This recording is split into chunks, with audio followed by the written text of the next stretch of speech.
No, I want this town to be near you.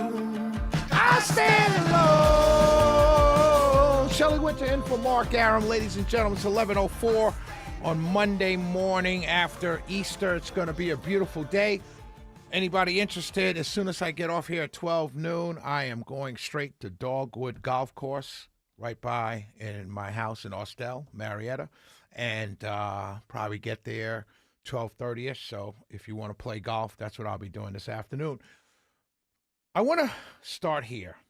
We'll play the sound later because Vinny said the sound is a little disruptive, so we'll play it later.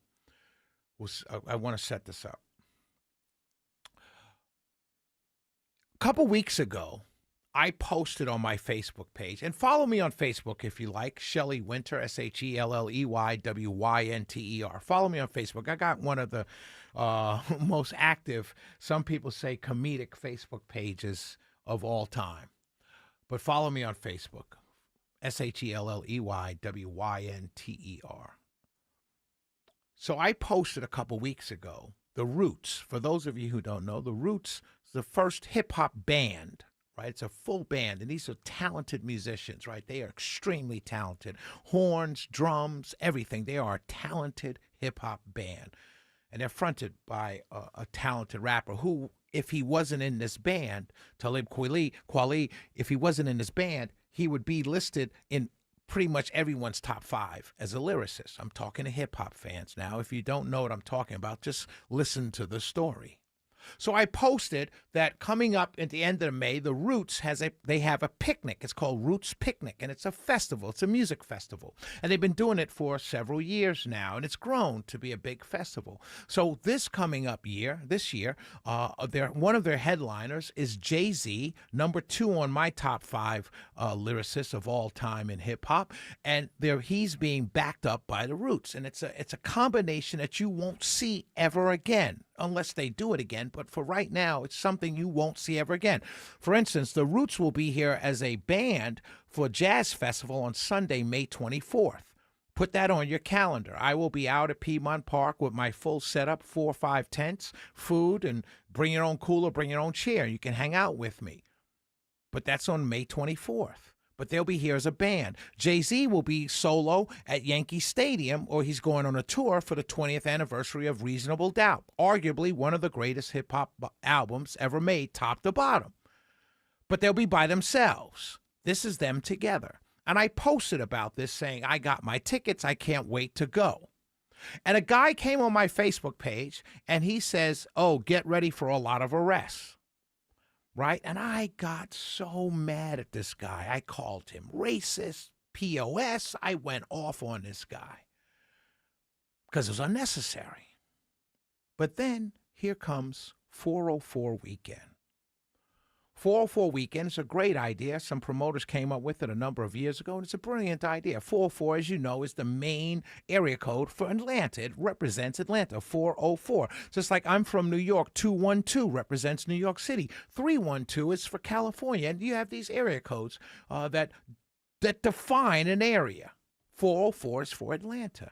And so they came up with 404 Day. And every year they have a bunch of celebrations, a bunch of parties on the April 4th. And so this year, April 4th fell on a Saturday, as you all know. And they had events all over the city. Now, the main promoters of the main events, they were promoting their 404 events. They had some panel discussions. My good friend Fred Rick was on a panel discussion at Westside Manor on Saturday. They had concerts. A good friend of mine, Joyce Littell, she's on another radio station, and we're not supposed to shout people out on other radio stations, but Joyce Littell's a dear friend of mine. Her and a couple DJs, they had a slow drag event Saturday night. Started at 10 o'clock. All slow songs from the 70s, 80s, and 90s. All slow songs. The best event of the weekend, hands down. But little did I know, while everyone is celebrating 404 Day all over the city, people were getting shot. There were a number of shootings, one of which happened at Piedmont Park, where they had a main big festival kind of type event at Piedmont Park for 404 Day. And the organizers, shout out to all of them, it's a brilliant idea. They had put together a wonderful day on Saturday, all over the city. The mayor was out and elected officials were out. But they had shootings on 404 Day. And it was then I realized that the guy that made a comment on my page about there'll be arrests at the Roots picnic, I had to realize, you know what? I may owe that guy an apology. Because why did this have to happen on 404 Day? Because you had a gathering of a lot of people, particularly young people. And I'm here to tell you, as much as I'm honest with my MAGA friends, I've got to be honest with the members of the black community in the crime that's going on in our cities. And it's being done primarily by young people. And if the Republicans are smart, and I know they are, they're going to make Y, the letter after M, an issue in the upcoming elections. Because everyone's fed up with it. They're fed up with the teen takeovers. They're fed up with 3-year-olds being shot. They're fed up with 14-year-old girls being shot and killed at Piedmont Park. And there's nobody else to blame except for the perpetrators of these shootings. No one else to blame. You can't say there weren't enough cops at Piedmont Park. That's not an issue. You shouldn't have to have cops at Piedmont Park. It's a festival celebrating 404 Day.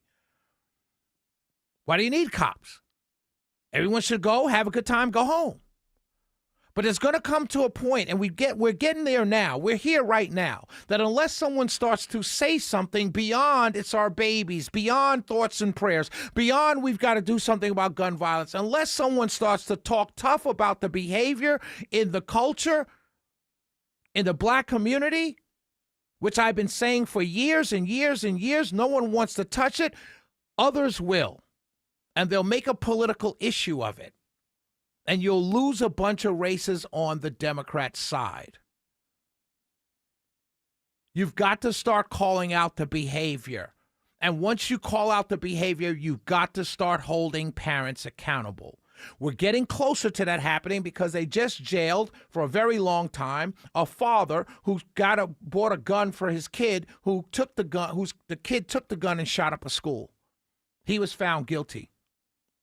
Trust me when I tell you that if these shooters and all of these shootings across the city this past weekend, all involving young people, trust me when I tell you, when they make an arrest, the parents will be arrested as well. And everybody will scream and yell. Everyone will say, well, no, you can't do that. No, you have to do that. We have to start holding parents accountable for the behavior of their children. That's the only way you're going to put a halt to this. You want to put in curfews? I'm all for it. You got a curfew at Lenox Mall? Put in a curfew during the summer. I'm all for, if Mayor Dickens comes out and the city council approves it, I'm all for a curfew in the city of Atlanta for kids 15 years or younger, 11 p.m. That's it. You should be home. Don't care if you're out of school. 11 p.m. You're caught on the street, we're coming to get your parents. And we're either going to jail them or fine them. One or the other. You got the money, pay the fine. You don't have the money, sit in jail. And your kid will be right beside you. Something's got to be done. A 14-year-old girl was killed because when she left her house Saturday morning, she was going to have a good time at 404 Day. And now she's dead. Her family has to bury her. We've got to have this discussion. It's got to be more than we've got to do something about our young people. No, we got to do something about the parents. And it's about time we start locking down parents. My mother always knew where I was. My neighbors were able to tell my mother where I went, when I got home. There were eyes on me and my friends everywhere we went when I was growing up. And there were snitches everywhere. You couldn't as much as jaywalk when I was growing up without some neighbor telling another neighbor who eventually got to my mom. And when my mom heard it, I got my butt kicked with a heavy switch, a heavy rope, or a heavy wire. What you doing jaywalking, boy? I heard. She didn't question the lady squealing on me. She didn't question her. She didn't say, stay out of my business. No, she took her word for it and jumped on me. That's how it was. We got to start holding these parents accountable. Your teenager's arrested in a teen takeover. Well, your teenager can go home. Come here, Mrs. Jones. Put your hands behind your back. But I didn't do anything. No, but your son did. No, but your daughter did. Time for you to go to jail and sit down for a second and think about how you're raising these children. But Shelley, children sometimes come from good families and they're just acting out. Clearly, they're not a good family if they're acting out. I knew a bunch of kids who acted out. You know what acting out was? Throwing an egg at somebody and running away. Shoplifting a candy bar, in which the store owner snatched us up, took the candy bar back, and it said, don't do it again. And our mothers, our fathers, our parents, our grandmothers, that man or that store owner knew he had every right to put hands on us for taking a candy bar. We got to go back old school. As Trump said, he wants to bomb Iran into the Stone Age. Well, it's time for the black community, especially in urban neighborhoods all across this country, to go back to the Stone Ages and start snatching these parents up and start snatching these kids up. Because a 14-year-old just lost her life at 404-day weekend. A weekend of celebration, a weekend celebrating all of Atlanta. A 14-year-old's dead. 15, 16-year-old shot in another part of town. 17-year-old wounded. One in serious condition. All on a holiday weekend celebrating 404 Day. What else are we going to do? Keep talking about it? Having panel discussions? They had a panel discussion on politics this past weekend during at one of the events on 404 Day. A panel discussion on politics. Did it include teen takeovers? Did it include the violence? No. We want to talk about what the white man did. White man kills each other too, Shelley. Yeah, they handle their problems. Let me tell you how the white man handles his problems with his children. Mothers Against Drunk Driving is one of the most successful movements in this country. And it was because one or two kids died being hit by drunk drivers. And then all of a sudden, a movement sprang up of mothers who did not want to see another child die because he got hit by an adult driving drunk. Seatbelt laws came out of that. Speed limit laws, drunk driving laws. Do you know right now, if I were pulled over for a DUI, they wouldn't even let me back in the building. They would tell me, oh, Mr. Winter, you got pulled over for a DUI. We'll pack your stuff up and send it to you. But if some 17-year-old girl says, Shelley Winter did something to me, there'd be an investigation. I would be fired faster for a DUI than anything else. A DUI, a driver who drives drunk, is almost a pedophile right now in this country. And that's all because of Mothers Against Drunk Driving. They rose up collectively and said, enough is enough. We're not losing any more of our children to drunk drivers. And the laws were changed within a year. We can't continue to have this conversation in the African-American community about our babies. Our parents are failing our babies. And now it's time to start talking to these parents. If your kid is out in a teen takeover, if your kid is out and found with a gun, we're coming for you, just like they came for that white guy in Appalachia school shooting. They came for him immediately. So the precedent has been set.